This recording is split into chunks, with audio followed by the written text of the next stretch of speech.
பாஜக திமுகவின் மீது பல ஊழல் குற்றச்சாட்டுகளை வைத்தும் திமுக வெற்றி பெற்று இருப்பது குறித்து செய்தியாளர் எழுப்பிய கேள்விக்கு ஹெச் ராஜா கடுப்பாகி பதில் அளித்துள்ளார்.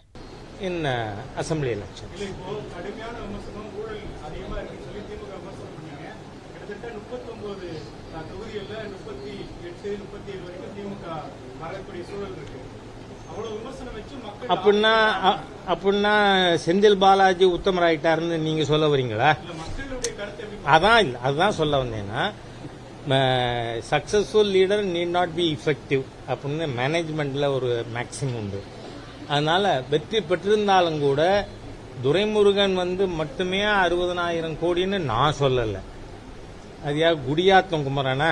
முன்னெல்லாம் கொடிகாத்து குமரனை பத்தி பேசணும், இப்ப குடியாத்தம் குமரனை பத்தி பேச வேண்டியிருக்கு. அதனால இது ஊழல் கரை படிந்த தமிழகத்தில் ஆட்சி கட்டிலிருந்து விரட்டப்பட வேண்டிய சக்திங்கிறதுல இரண்டாவது கருத்து இல்லை. அவர்கள்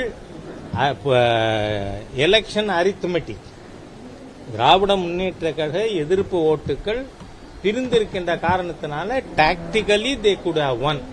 அதனால அவர்களுக்கும் அந்த 38 பேருக்கும் என் வாழ்த்தை கூட சொல்றேன். ஆனால் அது அவர்களுடைய ஊழலை, பொன்முடியின் ஊழலை அல்லது செந்தில் பாலாஜி ஊழல்னா அப்சால்வ் பண்ணாது.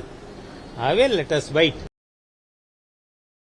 செய்திகளை உள்ளது உள்ளபடி தெரிந்து கொள்ள ரெஃப்ளெக்ட் நியூஸை சப்ஸ்கிரைப் பண்ணுங்க.